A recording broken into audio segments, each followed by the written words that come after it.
तो बिहार का अगला मुख्यमंत्री कौन होगा, इसको लेकर चर्चाएं बढ़ गई हैं, क्योंकि नीतीश कुमार अब बिहार से दिल्ली जा रहे हैं। नीतीश कुमार ने राज्यसभा के लिए नामांकन किया। नीतीश का युग बिहार से अब खत्म होने जा रहा है। ऐसे में नाराजगी जनता दल यूनाइटेड के कार्यकर्ताओं के बीच है। वो इमोशनल भी है, भावुक वाला पल भी है उनके लिए। लेकिन नीतीश कुमार राज्यसभा जाने के साथ ही उन्होंने कहा है कि मैं आप सबके बीच ही रहूंगा। सवाल ये उठता है कि नीतीश कुमार राज्यसभा तो चले जाएंगे, बिहार को कौन संभालेगा? कौन वो जाति वाला नेता है जिसने 20 साल तक नीतीश कुमार जिसे साध कर रखे, वो नेता, उस जाति का नेता बिहार को साध कर रखेगा? यानी कि बिहार की जो स्थिति वर्तमान में बनी है, लॉ एंड ऑर्डर से लेकर बाकी जो चीजें हैं, बिहार का राजस्व कैसे वो बढ़ाएगा, कौन से वो नेता में, साफ सीधे शब्दों में कहें, कौन से ऐसे नेता में या फिर कौन से ऐसे विधायक में कुवत है जो बिहार को उस चीजों को जो नीतीश कुमार ने पिछले 20 सालों में बिहार को विकास की राह पर दिखाया, उस राह पर आगे बढ़ाएगा। इसी विषय पर चर्चा होगी। हमारे साथ ब्रेकिंग बिहार के पत्रकार हैं सुमन जी, अक्सर जुड़ते हैं। सुमन जी, नीतीश कुमार तो जा रहे हैं, नीतीश कुमार के जाने के बाद मैंने कहा कि कौन से ऐसे नेता में कुवत है जो नीतीश के विकास के रास्ते को और आगे बढ़ा के ले जाए बिहार में? रत्नेश जी, सबसे पहले तो मैं आपको और तमाम दर्शकों का स्वागत करना चाहूंगा, अभिनंदन करना चाहूंगा। इसके अलावा मैं एक बात बताऊंगा, जब क्रिकेट खेले हैं, बिल्कुल, तो जब सुनील गावस्कर खेला करता था, जब बैटिंग किया करते थे तो लोग सोचते थे कि अब सुनील गावस्कर के बाद क्रिकेट छोड़ देंगे, अब सुनील गावस्कर के बाद में कौन रहेगा। तो गावस्कर के बाद में तेंदुलकर आए, तेंदुलकर के बाद में सहवाग आए, उसके बाद में विराट आए, धोनी आए। कहने का मतलब है कि चाहे खेल हो चाहे राजनीति का मैदान हो, रोहित शर्मा भी आए। तो अब आजकल तो बॉलर भी हो गए हैं, बूम बूम बुमराह, हालांकि क्रिकेट हम कम देखते हैं। तो कहने का मतलब है कि राजनीति हो, रंगमंच हो, खेल हो या और कोई भी जगह हो, देखिए प्रतिभाओं की कमी न बिहार में है न पूरे देश में जी। ये अलग बात है कि आप जब किसी को लगातार बीते 2 दशक से एक ही भूमिका में देखते हैं तो आपको उस आदमी के चेहरे की आदत पड़ जाती है, ठीक है। नहीं तो मैंने तो रत्नेश जी ऐसे बहुत लोगों को देखा है, बहुत लोगों के फेसबुक पोस्ट को पढ़ा है। आप दर्शकों ने भी जरूर देखा होगा कि कल तक जो लोग कहा करते थे कि नीतीश कुमार का दिमाग काम नहीं कर रहा है, आप अपने प्रदेश के मुख्यमंत्री की दिमागी हालात पर चर्चा करते थे, उनको कोसते थे, उनको अपशब्द भी कहते थे, वे तमाम लोग घरियालियां सुबह रहे हैं। वे तमाम लोग कह रहे हैं कि नीतीश आपके बिना बिहार का क्या होगा। देखिए, ये थोथी दलीलें हैं, बेमतलब की बातें हैं, किसको बरगला रहे हो? या तो आप अपने विचार पे स्थिर नहीं हो। देखिए, हर दिन सुबह सूर्य निकलता है और शाम में सूर्य अस्त होता है।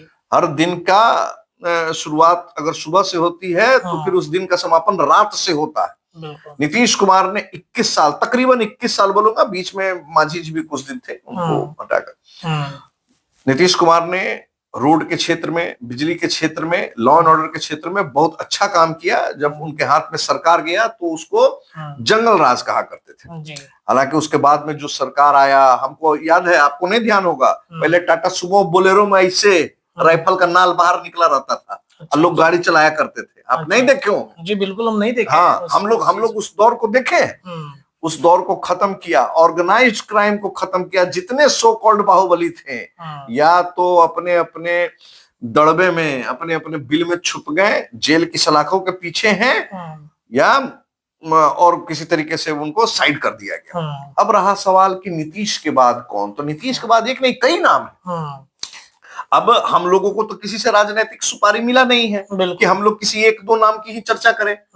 नाम तो बहुत सारे हैं, योग्य लोगों की कमी नहीं है। और सबसे बड़ी बात क्या है कि भारतीय जनता पार्टी आज इस स्थिति में है कि उसके पास हर समाज के वर्ग के में 1-2 नाम चल रहे हैं। चाहे आप जनरल समाज की बात करें, चाहे ओबीसी समाज की बात करें, चाहे ईबीसी या दलित की बात करें। तो कौन हो सकता है? मतलब पहला नाम हम ले लेते हैं, सम्राट चौधरी का नाम खूब चल रहा है कि सम्राट चौधरी बनेंगे मुख्यमंत्री। दिल्ली गए हैं नीतीश कुमार, के बाद सम्राट चौधरी बनेंगे, क्योंकि सम्राट चौधरी नीतीश के भी गुडविल में है, हम्म। तो उनके नाम की चर्चा है, वो बन सकते हैं मुख्यमंत्री। देखिए, आपको याद होगा, मैंने आपको बहुत दिन पहले कहा था रत्नेश जी, आपको याद होगा तब बताइएगा कि तकरीबन आज से 1990 के समय तक की जो स्थिति थी, लगातार बिहार में अगड़ी जातियों का कब्जा रहा। उस अगड़ी जाति के कब्जे के बाद में आपने देखा कि 1990 में लालू यादव आए, राबड़ी जी आई, उसके बाद में नीतीश कुमार आए, यानी ओबीसी समाज का प्रभुत्व रहा। तकरीबन 36 साल हो गया। अब कहानी ये है कि हमने पहले भी कहा था कि अब जो सत्ता है ना, वो और उससे छोटी जातियों की तरफ शिफ्ट करेगी। आपको याद होगा, हमने काफी दिनों पहले आपको इस बात को बोला था कि अब वहां से क्या है कि देखिए, हर जाति में जिसकी आबादी थोड़ी बहुत भी बड़ी है बिहार में, उस जाति को ये अंदर में कसक है, उस जाति के नेताओं में, उस जाति के लोगों में, कि भाई सबको मौका मिला, अब हमको भी मौका मिलना चाहिए। इस आधार पर अगर आप बात करते हैं तो कुशवाहा समाज तो बहुत ललायत है इस बात के लिए, क्योंकि कुशवाहा समाज के काफी बड़े बड़े नेता हैं, चाहे वो उपेंद्र कुशवाहा है, आप देख रहे हैं ना, 4 विधायक का पार्टी को बिना उनके पुत्र को किसी सदन के सदस्य हुए मंत्री बनाया जाता है, उनको राज्यसभा भेजा जाता है। इसके बाद में आप देखें तो सम्राट चौधरी हैं, उनका भी कद बड़ा है, लगातार चर्चाएं चल रही हैं, तमाम मीडिया संस्थानों के द्वारा ये कहा जा रहा है कि सम्राट चौधरी अगले मुख्यमंत्री हो सकते हैं। लेकिन हम चाहते हैं अपने दर्शकों के लिए कि हम सम्राट चौधरी से अलग भी कुछ नामों पर चर्चा कर सकें। बताइए, एक एक करके बताइए नामों को। तो ओबीसी समाज से तो आपने देख लिया कि नीतीश कुमार जब कुर्मी समाज से आते हैं, जब वो साइड कर दिए जा रहे हैं, तो जाहिर सी बात है कि कुर्मी कुशवाहा जो लव कुश कहा जाता था, तो लव के बाद अब कुश की बारी आ सकती है। लेकिन इसके अलावा लगातार चर्चाएं हैं, तो हम चाहेंगे कि पहले हम सवर्ण समाज की तरफ से ही पहले नाम बात चालू। पहला नाम हम ले लेते हैं, मिथिलेश तिवारी का नाम चर्चा में है, सवर्ण से, ब्राह्मण समाज से आने वाले। देखिए, ब्राह्मण समाज से आए कि राजपूत समाज से आए या भूमिहार समाज से आए या कैसे से आए, उससे पहले आप एक बात समझ लीजिए, मिथिलेश तिवारी की बात आप कह रहे हैं, हम इनकार ही करेंगे। इनकार क्यों करेंगे, हम आपको बता रहे हैं। देखिए, आप सबसे पहले ये समझ लीजिए कि ब्राह्मण समाज से जहां तक मेरी जानकारी है, तकरीबन 4 मुख्यमंत्री भाजपा शासित प्रदेशों में पहले से हैं, चाहे महाराष्ट्र देख लें, आसाम देख लें, त्रिपुरा देख लें, और उसके अलावा राजस्थान में आप देख लें, 4 जगह पहले से ऑलरेडी है। 5वां जगह ऐसे भी कहा जाता है सवर्णों का पार्टी है, 4 जगह एक ही समाज का है, 5वीं जगह बिहार जैसे जातिवादी प्रदेश में थे, वहां हमको नहीं पच रहा है। अब आइए आप राजपूत समाज की बात कर लीजिए। अब देखिए, पंगा क्या हो रहा है ना कि राजपूत समाज का अगर आदमी बन जाए, देखिए लगातार राज्यसभा में पवन सिंह को नहीं भेजा गया, लोगों में, राजपूत समाज के नेताओं में और कार्यकर्ताओं में और लोगों में रोष रहा कि बताइए 32 को विधायक हमरा है, आप एक को भी केंद्र में जगह नहीं दिए, मंत्रिमंडल में राज्यसभा भी नहीं भेजे, हरिवंश बाबू का टिकट कटा, पवन सिंह को भेजना चाहिए था। बिल्कुल बिल्कुल। लेकिन राजपूत समाज के साथ एक समस्या क्या हो जा रहा है यहाँ पर कि चूंकि बगल के ही हमारे उत्तर प्रदेश में योगी आदित्यनाथ जैसे मुख्यमंत्री बैठे हुए हैं, तो योगी आदित्यनाथ के बाद में अलावा उसके बाद उत्तराखंड में भी आपको राजपूत समाज के लोग हैं। जी। इसलिए वहां भी हमको संभावनाएं थोड़ी कम लग रही है। देखिए, अब रहा सवाल भूमिहार समाज का, तो भूमिहार समाज से विजय सिन्हा की बात हो रही है। विजय सिन्हा को भी बनाया जा सकता है, तो कैसे बनाया जा सकता है? भूमिहार समाज का अगर बनेगा तो पहले तो सवर्ण समाज में ही एकजुटता नहीं रहेगा, सवर्ण समाज से ही विरोध होगा। सवर्ण समाज से क्यों विरोध होगा? ब्राह्मण समाज कहेगा कि देखिए, हमारा आबादी सवर्ण में सबसे ज्यादा है, हमको मौका नहीं मिला। विजय सिन्हा और राजपूत समाज कहेगा कि भैया हमारा तो 32 विधायक है, हमको मौका नहीं मिला। आपने देखा होगा कि जो सवर्ण की आबादी है उसमें तीसरे नंबर पर भूमिहार समाज का है जी। तो इसलिए मैंने आपको बोला कि न भूमिहार बनेगा, न राजपूत बनेगा, न ब्राह्मण बनेगा, जो मेरा समझ कहता है। इसके अलावा हमने ओबीसी की बात आपको बताया कि ओबीसी में बड़ा नाम है सम्राट चौधरी का, लेकिन इसके अलावा केंद्रीय गृह राज्य मंत्री नित्यानंद राय का भी नाम जोर शोर से है। लेकिन नित्यानंद राय के नाम के साथ भी पेच है। अब सबसे बड़ा पेच क्या है कि जो गैर ओबीसी वोटरों का ध्रुवीकरण हुआ यादव जाति के प्रति, आरजेडी मतलब यादव लोग समझता है बहुत लोग, तो अब उन जातियों में ये गलत मैसेज चला जाएगा कि बताइए जिसके विरुद्ध हम लोग जो है चुनाव लड़े, वही जो है फिर से उसी को फिर बनाया जाता है। दूसरी बात, भारतीय जनता पार्टी भी ये जानती है कि हम किसी भी यादव कैंडिडेट को यहाँ मुख्यमंत्री बना भी देते हैं तो आरजेडी के जो परंपरागत यादव समाज के वोटर हैं उनको हम पूरी तरीके से डिगा नहीं सकते। आज भी उनका अगर कोई नेता है यादव समाज का तो लालू जी के बाद में तेजस्वी यादव ही। मतलब यादव का वोट जो है आरजेडी की तरफ शिफ्ट करेगा ही करेगा। जी बिल्कुल। कितना भी बड़े नेता को आप बैठा दीजिए बिहार में भाजपा से। बिहार में देखिए यादव समाज एकदम मान के बैठा हुआ है कि भैया हमको तेजस्वी और लालू में ही अपना ओबीसी हमने बात कर ली, ब्राह्मणों की मतलब सवर्णों की बात कर ली। ईबीसी बचता है, ईबीसी से ईबीसी में अब कहानी क्या है कि देखिए ईबीसी में तकरीबन 112 से ऊपर जाती है।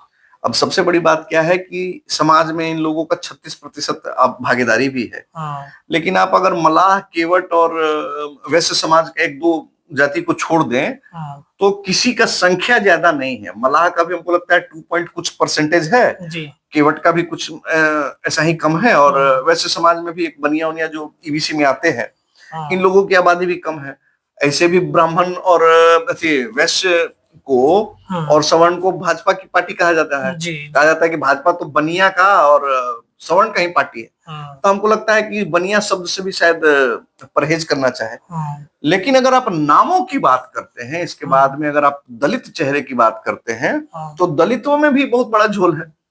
अब कैसे दलितों में झोल है हम बता रहे हैं आपको। देखिए दलित समाज में 3 सबसे बड़ी जातियां हैं, पासवान, रविदास, मुसहर, माझी जिसको हम लोग कहते हैं।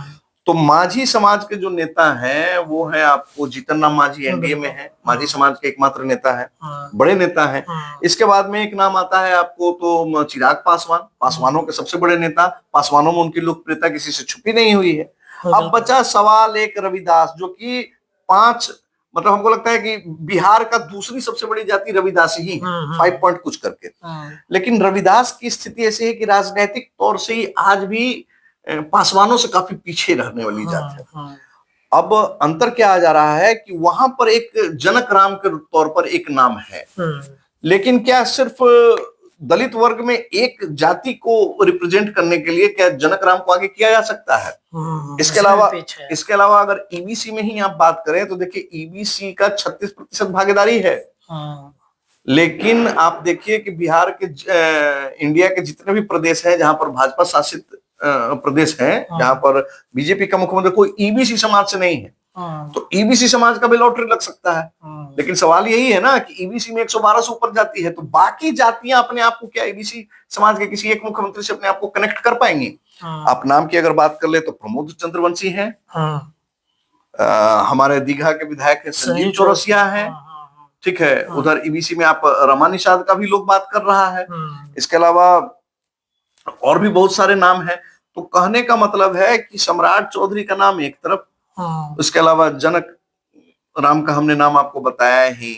महिलाओं में भी धर्मशीला गुप्ता की भी बात हो रही है और रमा निषाद की भी बात हो रही है। तो नामों की कमी नहीं है, चर्चाएं बहुत हैं, बहुत सारे नाम हैं। इन्हीं में से एक हो सकता है कि कोई चौंकाने वाला नाम भाजपा। लेकिन अभी तक जो शुरुआती रुझान जो कहा जाता है, कहा जा रहा है कि वो रुझान सम्राट चौधरी मान के चले कि लीड कर रहे हैं। सख्त तेवर के लिए कहे जाते हैं, बेबाकी से अपनी बात को बोलते हैं। लेकिन सम्राट चौधरी के साथ भी एक पंगा है कि वो राष्ट्रीय जनता दल के जदयू आरजेडी जदयू से घूम कर आए हैं। तो क्या किन परिस्थितियों में अमित शाह और प्रधानमंत्री मोदी आखिर किन परिस्थितियों में किसको उतारेंगे, किस वोट बैंक को साधने का प्रयास करेंगे, ये भी बहुत बड़ा प्रश्न रहेगा। चलिए देखिए, तो ये नाम है और इन नामों पर ही अंतिम मुहर लगेगा। अंतिम मुहर मुझे ऐसा लगता है कि अंदर अंदर लग चुका होगा। अब तमाम जो अटकलें हैं उन अटकलों पर अंतिम मुहर लगेगा। आने वाले 10 या 12 तारीख को आप बिहार में नए मुख्यमंत्री को देखेंगे और ये बड़ा दिलचस्प होगा कि कौन चेहरा होगा। कई नामों पर चर्चा हमने की है। जातीय गोलबंदी बिहार में सबसे हावी रहता है कि बिहार की जाति है कि जाति नहीं, एक चर्चा छिड़ता है। और इन्हीं तमाम चीजों को देखते हुए बिहार का अगला मुख्यमंत्री तय किया जाएगा। एक बार अंतिम हम यही कहेंगे कि एक मुसलमान चेहरे का नाम हम लोगों ने नहीं लिया है, जिनमें शहनवाज हुसैन का नाम चर्चा में चलता है।